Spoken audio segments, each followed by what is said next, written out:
On the south side of Chicago, they want more immigrants to come to Chicago, and audience doesn't like it. It's Underground Railroad television show. Currently, no. Here are the barriers. Again, is ownership is one. The owners of the east side have a permit application to demo their structures. I don't know how you have anything next to something that's being demolished. There's also just moved it. Let me. You man, hold on. It's on YouTube. 2024.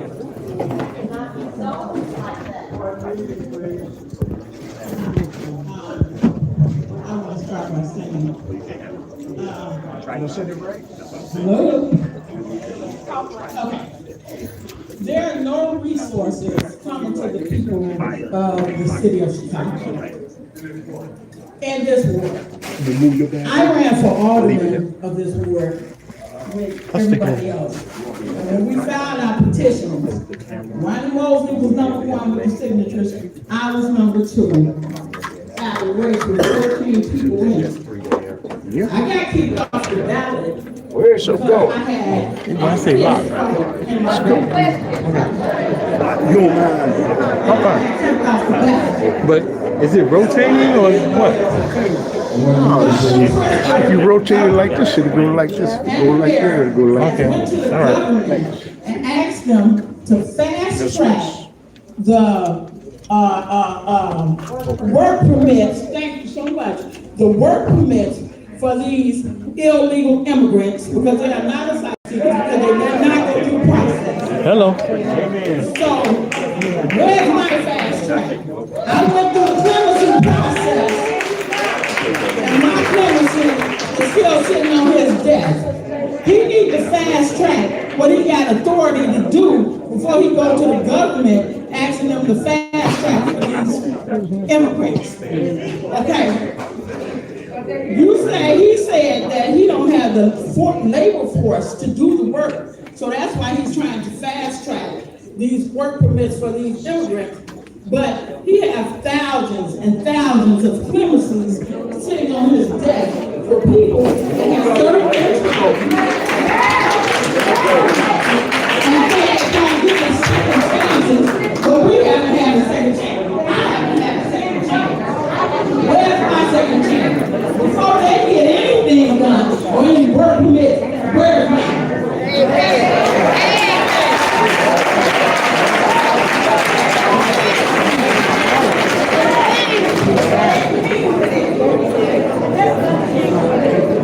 When we have to realize that folks are coming home. They also need, in addition to some places, say work. They need to return to work so that their lives can be productive and they can go on. They have paid their dues to society. They have done their time. They served their time. I'm interested in partnering with my colleagues at the Black Caucus level to push forward for these efforts. It's something that has to be done at the city level, but also, like you said, the state level. And so that accountability, I believe, is something that we have 20 members of the Chicago Automatic Black Caucus. It's something that we can fight. I'm just using I'm not in line. And the only thing stopping me from getting this job is my clemency. But he's saying that he want to give these illegal immigrants guns to become police officers. They are illegal. They didn't come through the right process.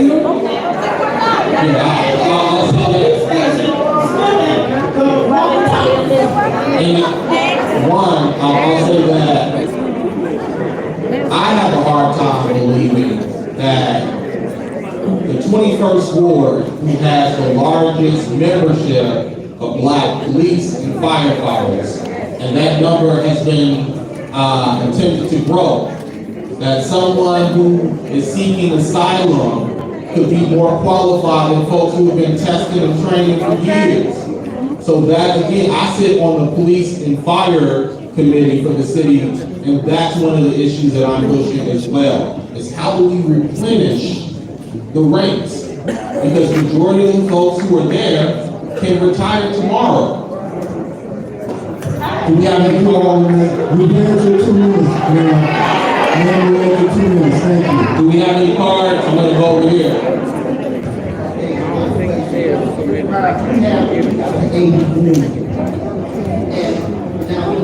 You need to speak into the light, sir. What about an outbreak? When our people get sick from polio or children, they leave those because they haven't had their shots. And then if we get sick, the person that they got the developer take our property. So, this is a good example of how government, this question was around health, vaccinations, and so forth as it relates to asylum seekers. This is where there has been a good actual partnership between different levels of government. The Cook County has been kind of the real medical officer for asylum seekers, just how they are for most who are uninsured or underinsured. So they are actually partnering with the checkpoint sites to go through health examinations and so forth.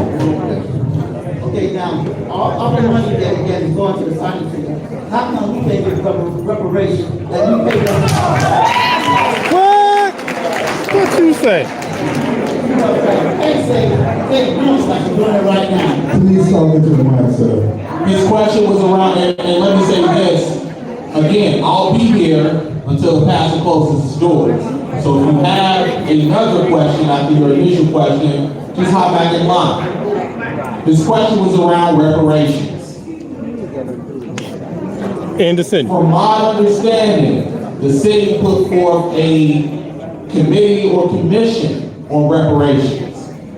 The I city. don't know the current status of The it, city. but it's something that I can take back and report out on. What the city gonna do? If the people don't know, you can tell them anything.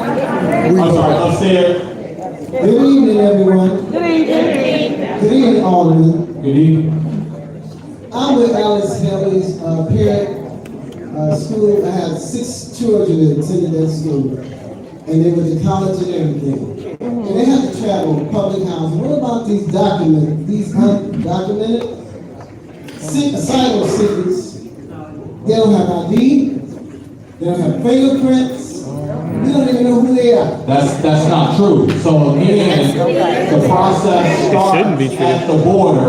Right, that's true. Folks Right. are not just crossing the border and jumping. The ones that come through the No. process. They are going through a process. Some of them. At the border, and then also when they get here as well. What are you doing to ensure that the safety of the people as they travel to and forth?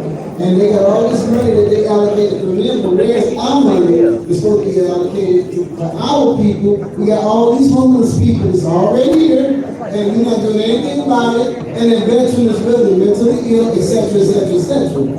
How about that? Our children are exposed to people that they can't even identify. They're not fingerprinted, they know background checks on them. They just came here to be helped, and we understand that we have a deluge of people. We don't just have a couple hundred, we have hundreds of people being flooded in our community. Thousands, brother. And how is that safe for the ones that's here? And if we overflood and we don't have the money, that's 3 questions. Why don't they put a cap on it? I mean, I'm trying to pick your questions. I'm gonna ask you to get back in line. Right here.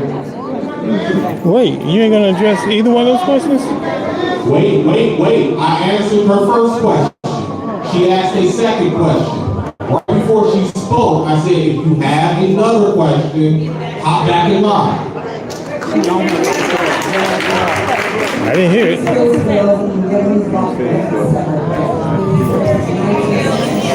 One meeting, please. My question is, you said it's not written in stone, or 150. You also said the Lord said give you 2 or 3 sites. If you do not give them 2 or 3 sites, and you do not give them 115, will you accept the money? No. It has to be, even we give sites. It has to be sites that work. I am not aware of sites that work. We don't want If anybody wants to get Work, don't work, might work, I am not ain't aware working. of alternative sites in the 21st Ward. one and done. One and done. He one and done. My question is, Speak to the mic, please, ma'am. my question is this, we just saw here, the shelter people, they had rules about they had to do this, they had to do that.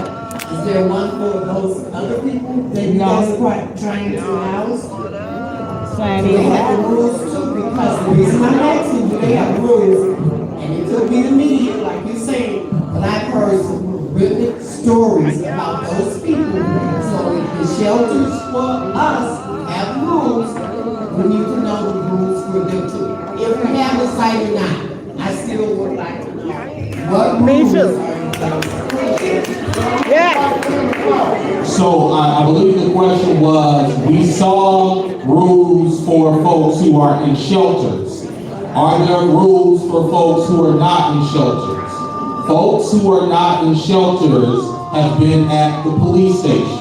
That's the 2,000 plus number that you see. I do not know if the same rules apply to the police station. I can say that I believe this is part of why there's a push to restore our police stations. Also, The 18 sites, you know that they. the 18 sites have those rules. Oh, those are the rules for them. Those are the rules for the shelters, the 18 shelters. They don't follow. Ask them where they go when they get whatever. That's what Good evening. My question, first of all, I don't want us to appear to be uncompassionate or whatever. We ain't the ones to be compassionate. My problem to this It's day a government problem, is ain't it? why are we doing all of this for these set of immigrants when the Haitians came up? Hello.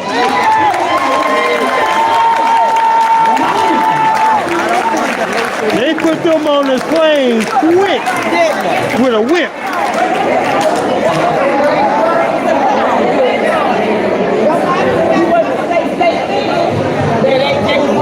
They were worried The about question was about differentiation between certain populations from Black folk origins versus those who hate.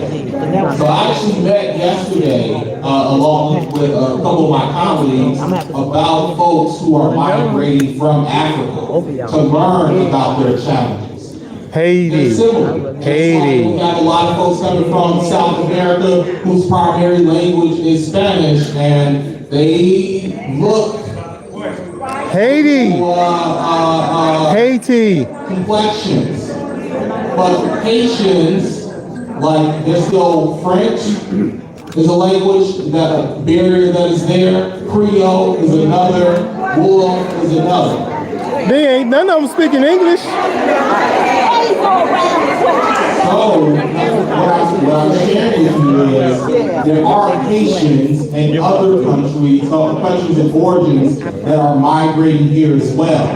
It is the current situation in Venezuela, which is why there's this uproar or mass movement from that country of origin to the US borders. What about the Haitians though?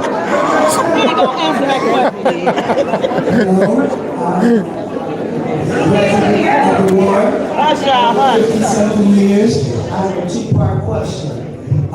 We're concerned about development in our ward, for number one. For number two, the safety.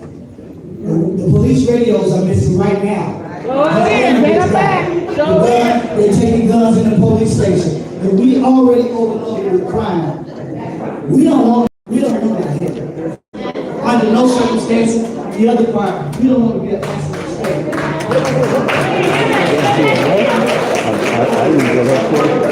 I didn't hear the last part. We don't. She said we don't want to hear. That would come We do not down. care to be an answering state. Asylum. Asylum. Oh, okay.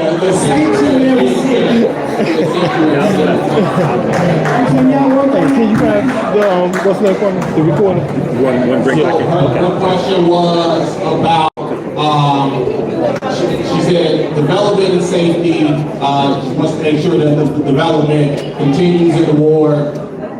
She wants to make sure that development continues in the ward. I agree with that. She brought up the point that she's heard that radios and other things have been missing from police, allegedly taken by migrants. I can get answers on that. That hasn't been shared yet. Am I upstairs?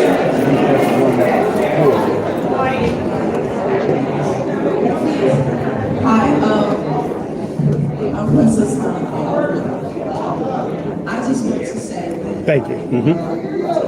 there seems to be a disconnect between what we're seeing, right?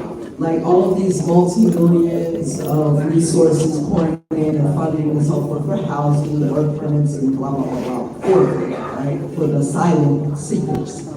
But what we're seeing in our communities are them just kind of piled on top of each other near police stations, meandering around in confusion. So it feels like a disconnect, right? All of these resources and then what we're seeing. So I just want to say that is inhumane, okay? To pile people on top of each other. So it doesn't seem like there's a set plan for them. An observation in real time, you know? Thank Lori Lightfoot. What are the economic opportunities for property owners? Thank you, Lori Lightfoot. And reparations now for Black American U.S. descendants of chattel slavery. Hello. Thanks, man. Yeah. As it relates to her question was, what is the economic opportunity for property owners as it relates to asylum seekers? Catholic Charity has a program in which they are paying rents to help asylum seekers become settled. That information is online. We can share it on our platforms to make it more readily available. Come with stupid question.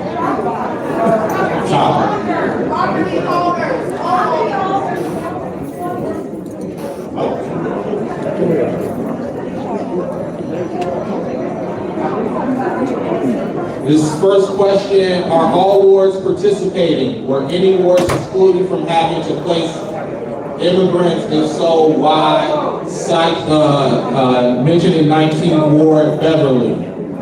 Everybody got that meeting with the mayor, the hearings, all 50 of us.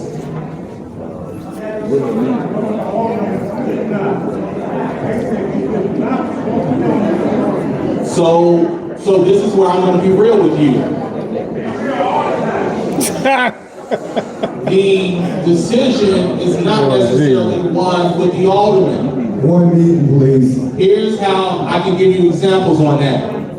Just like if you are a business owner and you are looking for a space, if that space is already set up and so forth, you can open in and my office won't know until you apply for your business license. The city can go to a private owner and execute a contract. It is what has happened to some of my colleagues. The calls that they got were a little bit different. Yeah. Hey, we signed a contract. You're having a shelter open Friday. So, one, I'm appreciative again. This has been a collaboration from the mayor. His office could have just said, this is happening. He reached out to us first. I asked to bring more folks to the table. That was welcome. We are having this conversation almost in theory because someone from that meeting decided that somebody else needed to know. We couldn't even figure out things. I said, again, we're going to have another meeting to try to develop a plan for if this happens. But we left that meeting saying this site doesn't work. And still today, that site does not work. There's no site in America that works. You can't do nothing, man.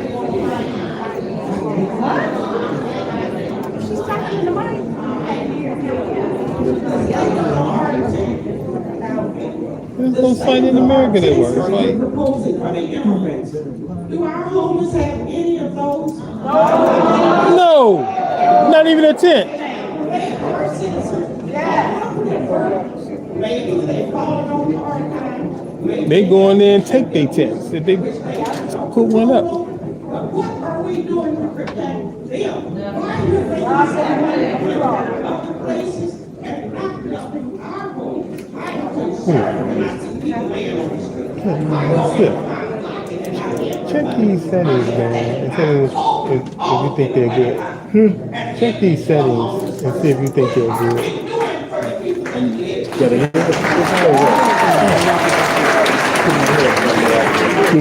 Yeah, okay, yeah. Question is kind of twofold into one.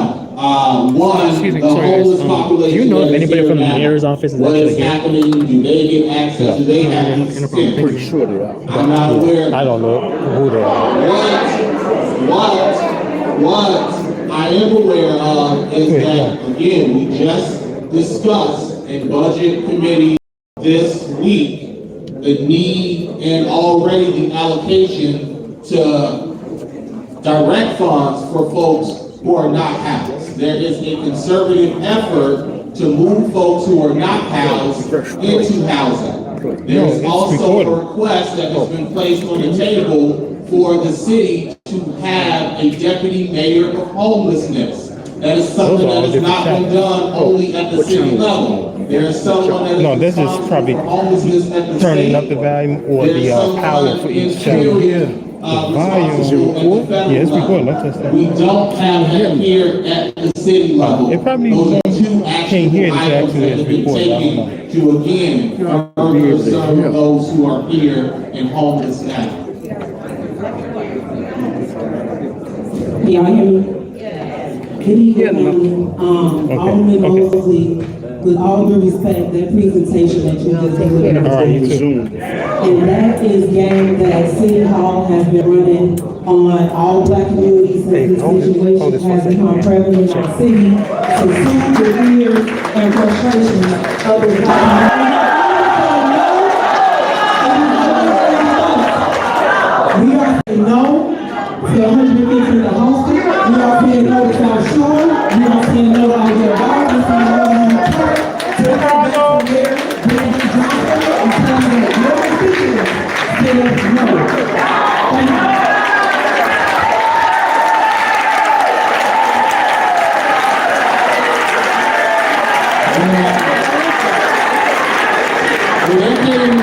When they came and met with us, let me first say that the table around challenged people. They challenged them. They said, you're coming to talk to us, but we have a feeling this is a done deal. And responded, no contract has been signed. I cannot give you a definite, no, this will not happen. Oh. Because I am aware of what is in my authority as an alderman. I am also aware of all of other aldermen who have said, no, and guess what? They haven't. I'm also aware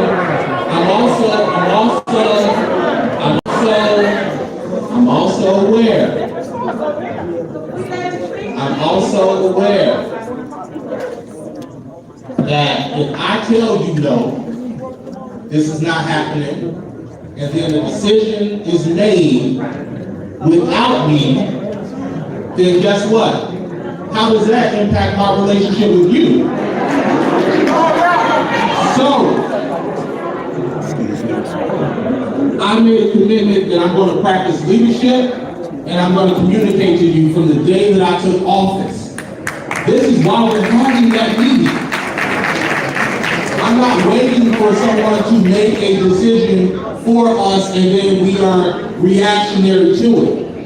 I'm saying that if this happens anywhere in our ward, we have to be prepared and have a plan for it. Absolutely, absolutely. Otherwise, would you expect me to just get on TV and say, oh, well, we didn't want it and it's coming here? That's not the leadership that you deserve. And so I'm going to keep fighting for our interests in the war. That is my priority. Our interests first. And I'm going to keep being honest with you about whether it's challenges or opportunities that are in front of us and work together so that we can figure out how we go forward.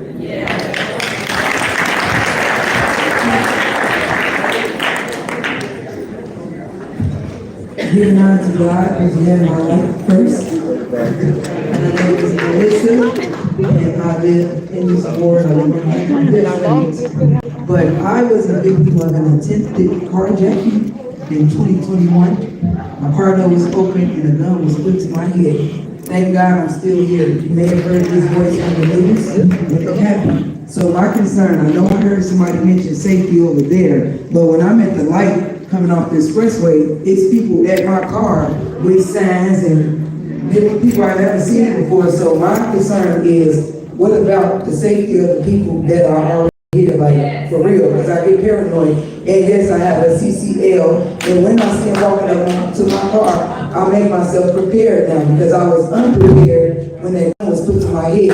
And I don't think it's fair to them or me, because maybe they are just asking or in need of something, but that don't make me feel safe. So I'm concerned about my daughter, my sons, my grandsons, just our safety. And again, like they said, we're not concerned about the people, but we got to worry about us that been here.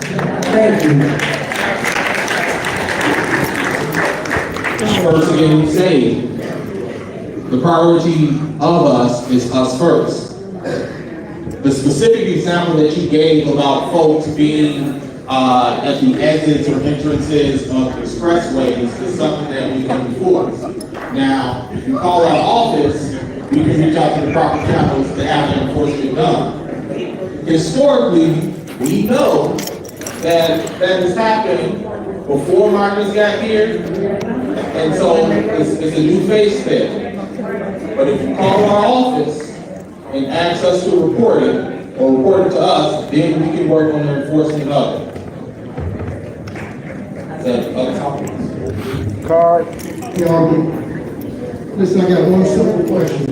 You spoke about seniors. I want to.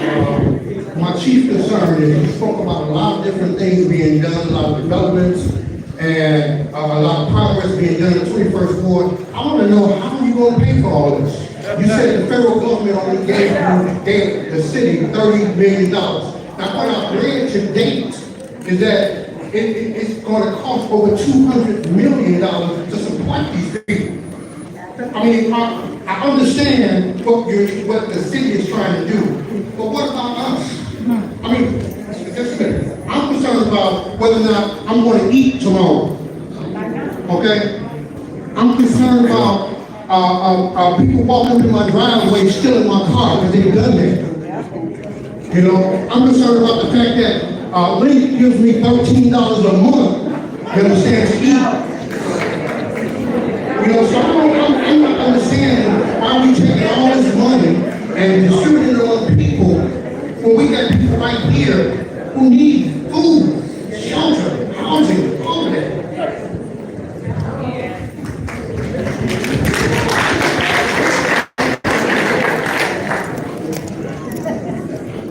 Not only government, but community does this work together. So one, when you talk about like food access and so forth, we're in Shelter Heights that has a food pantry right next door. There's also seeds that intentionally make sure that you can dine with dignity. So there are more resources out here. Maybe we can do a better job in what I'm making it known. At the end of the day, for me, it's about employment. It's about job opportunities so that you have your own income to purchase the things that you need. When you talk about how things have been paid for, $50 through good combinations of government at the state level, our state representative Justin Slaughter and our state senator Jones, that project is across the street has been awarded $15 million. So they are doing their job in bringing home and allocating the funds from Springfield, making sure that they reach our community. I'm going to keep working with our partners at every level of government so that we can map out, one, what needs to be done, and two, how it gets paid for. Amen. Good evening, my black people. I don't have a question because, with all due respect, Alderman, I don't want to, it's a waste of time. What I'm here to say to you all right now is, we have to collectively take accountability for who we've been voting for. I am not pro-Republican and I'm not pro-Trump. But what I am going to sit up here and tell you is the Democratic Party has been playing in our faces for way too long. We know that Peter Beverly, as well as Border Czar, said no. And you know if you don't have a relationship with the mayor, the people in your community will have your back. From him. So if you say no and we don't have a relationship with him, guess what? We can make him a one-term mayor and still have your back.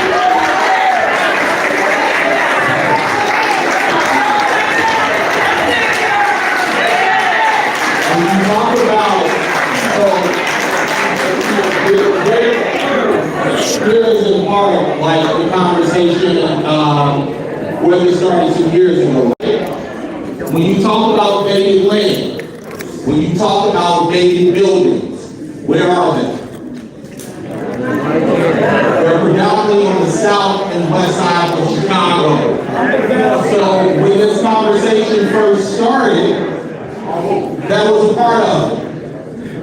Again, this is not limited to the south side, the west side, and so forth. So I hear you on that. Again, that is why we push. Power is not getting in front of, calling a press conference and just saying like, I want it to happen.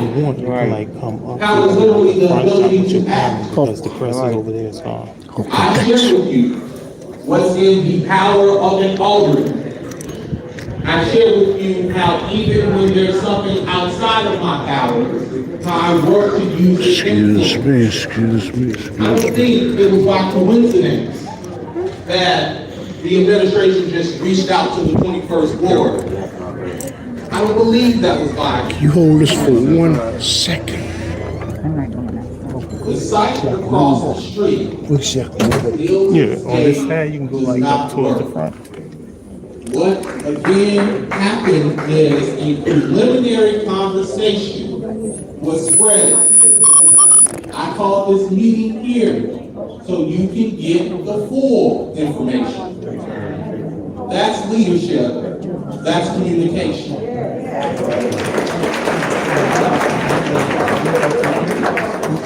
Hi, my name is Kathy. I've been around a long time over here. The next question is, because in the realty company, Access Realty, and they confirmed that the city has been in negotiations with them to rent the west side of the property, not the east side where Jules' property is. They're in negotiation. They haven't signed a contract yet. So my question is, what city services am I not going to get when they come over there, especially when winter time comes? Will my side streets get snow plowed, or will they dedicate all city services to that lot to show them out?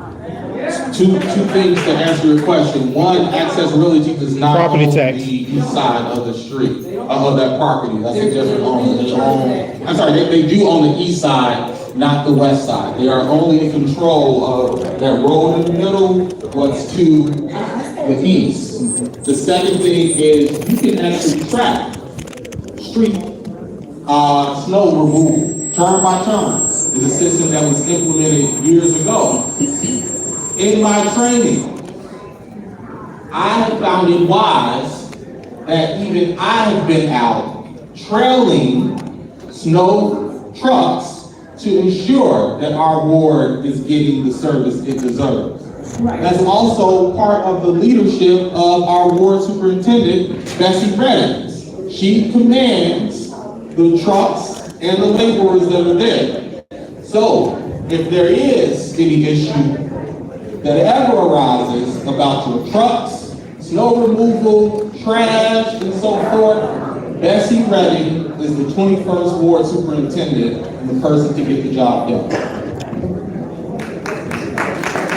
I'm going to do a question from the card first.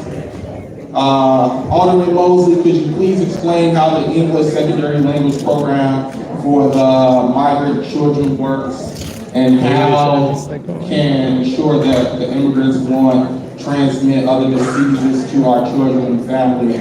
I start with the bottom one first. Is one, that the Cook County Health Department has been doing a great job in partnering with that in terms of vaccinations and health. Two, this was discussed yesterday, where you place children. There are children that have been placed in Inglewood and no one in the school can communicate with them. It's an issue that CPS and the district is aware of. They've been working to get folks that can speak in a native language. And if you are a person that speaks multiple languages and are looking for contract opportunities, you can reach out to our office. We'll make sure that you get connected. I think this is more so, the first question was about a cap. I talked about that. The second one is more so a statement, make it mandatory that you learn and apply English language. If plus since they have to stay. Well, we weren't in here everyone wasn't in here to hear about the cap, so is there a cap? There is not a cap. Why shouldn't it be? Just come as you will, huh? So it's not come as you will. To recap, the first stop is at the border. The US Department of Customs and Border Protection are the ones that go through the asylum process when folks, that they interview them and determine if they can seek asylum or not. After that is when we are experiencing the governor of Texas putting people on buses and sending them to the city of Chicago, to our airports, our bus stations, and then we start the process from there. Well, I heard New York had put a cap on how many they would receive, so why Chicago can't? I've lived in this community for many years. The issue of tonight's meeting is that of housing. And historically, Black people have been in a segregated housing solution. What is being proposed at 115th and Halston is also a segregated housing solution. It's immigrants versus those who are not. Those who are here versus those who have come here. Why can't that facility, if it should come to 115th and Halston, be one for homeless people, which includes homeless Chicagoans who are Americans?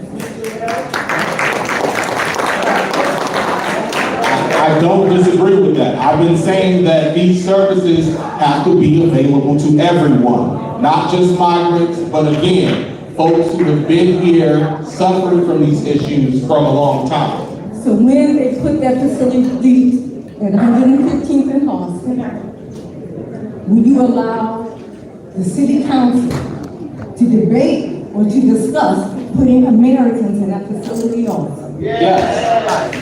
Again, the budget meeting, so one, I want to make sure that, because for a second I thought you were talking about Morgan Park Commons, but it seems like you've gone back to 10. We have already started, just in this budget conversation, our choice around language.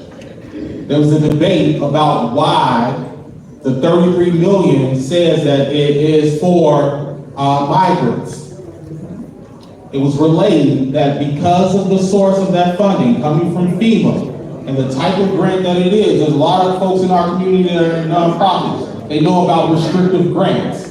This grant was specifically for that. My colleague, Alderman and Chairman Mitchell, brought up those questions and said, hey, well, why aren't we being intentional about how we are allocating funding as well? Are we going to start saying that this is for Chicagoans that are here now?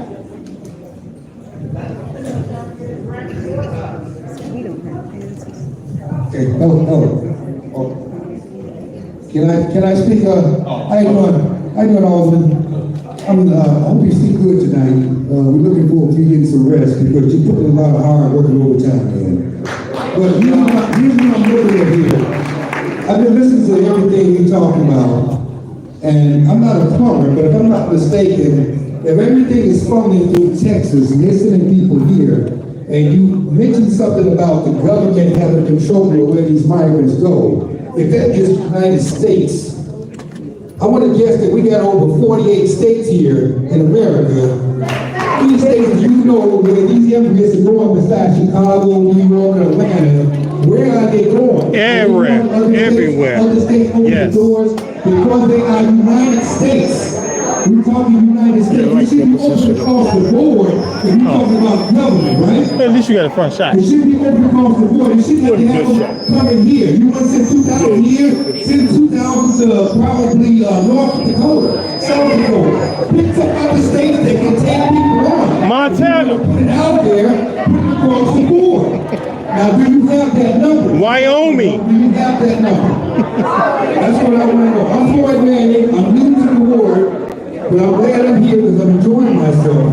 And I want to get that answer. We all want to know where everybody's going. You got more than 5 states. Let's find out how many states is open to having these migrants come in.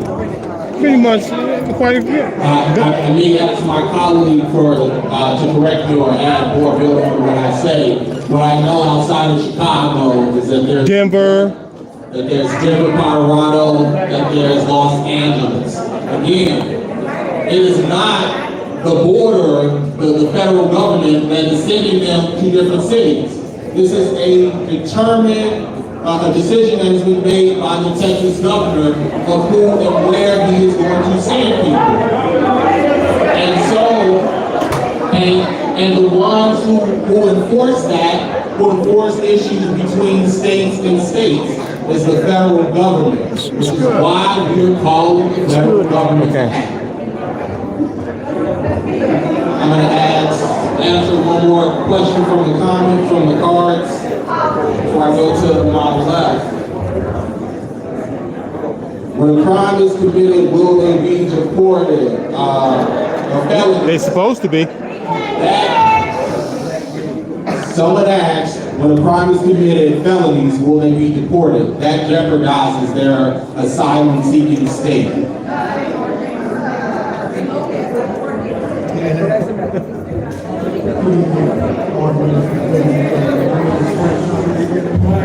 Frank Thomas. Did you say Frank Thomas? 35 years and 108. Speak in the mic, please. From 1967 to 2005, where I raised a family, then moved to 90th and Justine. This area used to be the king of steel. You talk about things being available. This was a middle-class paradise. Steel was king. With the exit of International Harvester and Dutchman and Chicago Bridge and Iron, they also left vast pieces of land. And to add to a boiling pot, even in some cases, environmental contamination. But what there hasn't been is investment. There's been a disincentive to that. When Jules Grand Bazaar came to this neighborhood, people were jubilant about it. But it too failed because of a lack of disposable income. So as someone who remains in the 21st ward, who's the rusty remnant of better times, you can tell them downtown, NIMBY, not in my backyard, we don't want it. You can also ask them, how are they going to keep it clean? How are they going to secure it? What is the exit plan? And what is going to happen to the property values of those people who are in close proximity? No! The answer is no.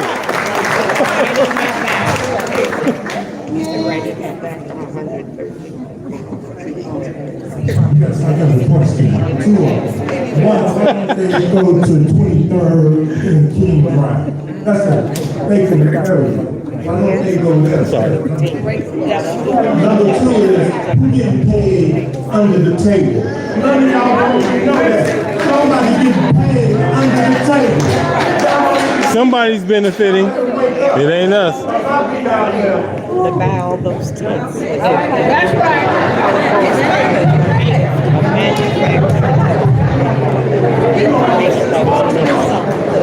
Everything is under its money. Everything is about money.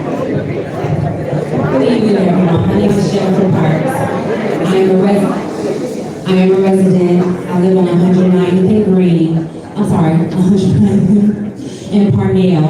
My question, I've been hearing 115 across the street. It doesn't work. Okay. So what we talking about? Well, when it's decided that it does work, what does that timeline look like? How soon is it going to work? The answer is no. It sounds as though that we can't say no, and correct me if I'm wrong, we can't say no. And so when it's decided for us, if you do say no, what is that timeline?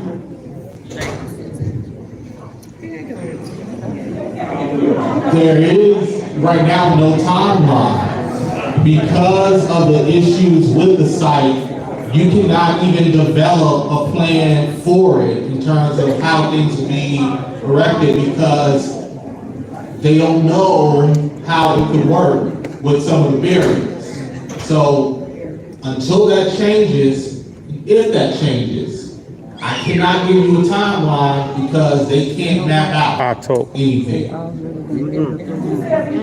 Also, no, so the question was about if you can, right, you're not powerless. Okay, so one, let me share one thing that's in this room right now. I've been joined by some of my colleagues. They hear from you directly, as I am hearing directly from you, that it is a no. That was also shared, again, the meeting that we had. We said the site doesn't work. They did their research. That's not the same as no. The same reasons as to why we were saying it does not work. That has not changed. It could change depending on ownership of it in terms of what they can do, how they can do it. Why working with us now is that if that happens, then I'm working for us to be in control of the how. So I've been joined by two of my colleagues, one chair of the Finance Committee, the first black chair of the Finance Committee, Alderman Pat Dow from the 3rd Ward.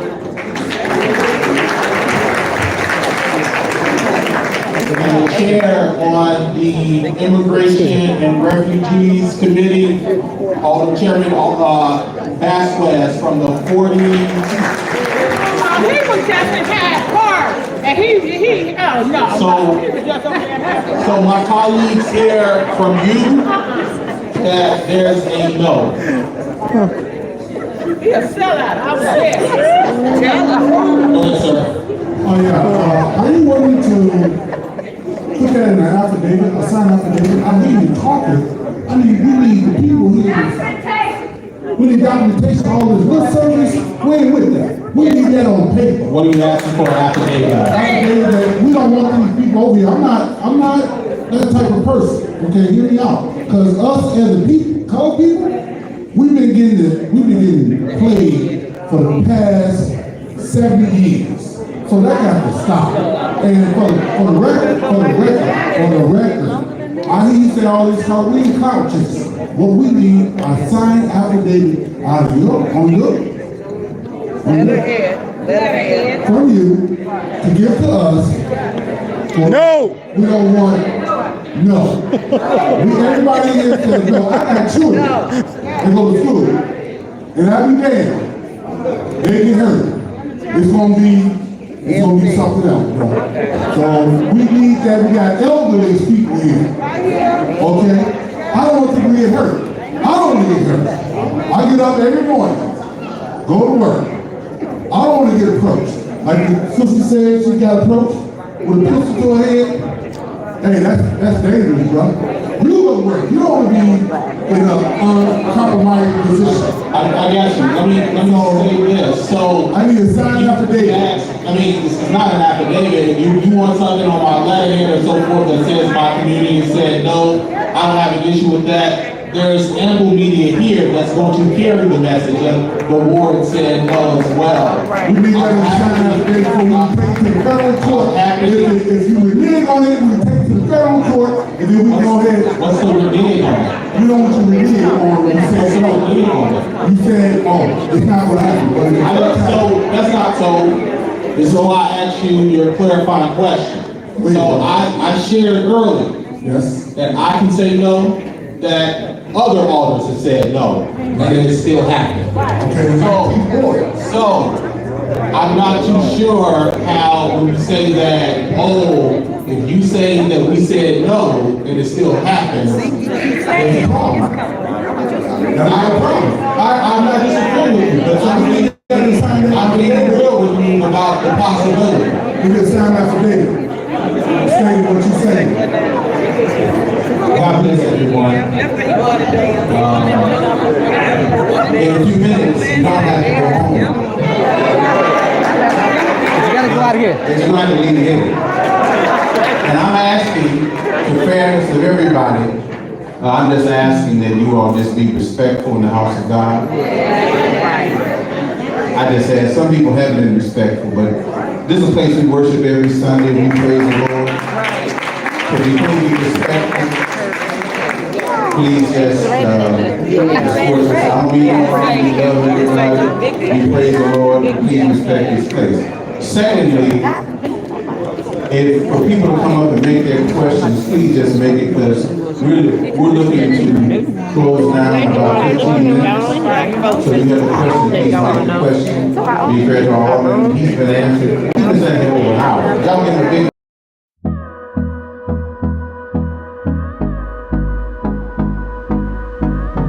what your grandfather was doing.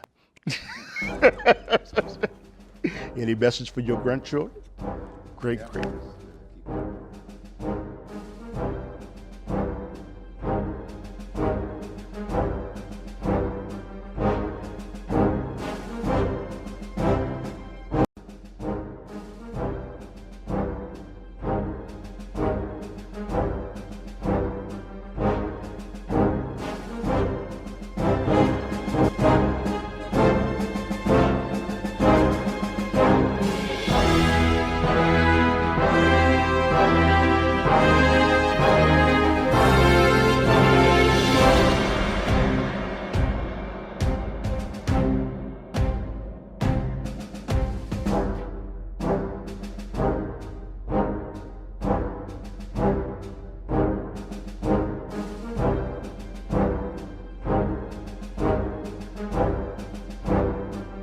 Because I happen to have known someone who was in the NSA.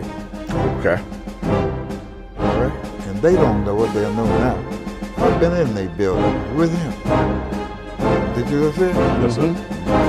And they, some people don't know what NSA is. The National Security Administration. And when I walked up in there and seen that, they got video screens. I mean, from here to 35th Street. Those street cameras, right? Those are the screens like you watch on a computer. Right. All right? They got a room where they listen to conversations all around the country. All right? That's why I can say what I said. But they let me go because he was an important person. And they figured if he was pregnant, it was all right. All right? They made a mistake, but I never forgot that. Well, wait a minute, wow.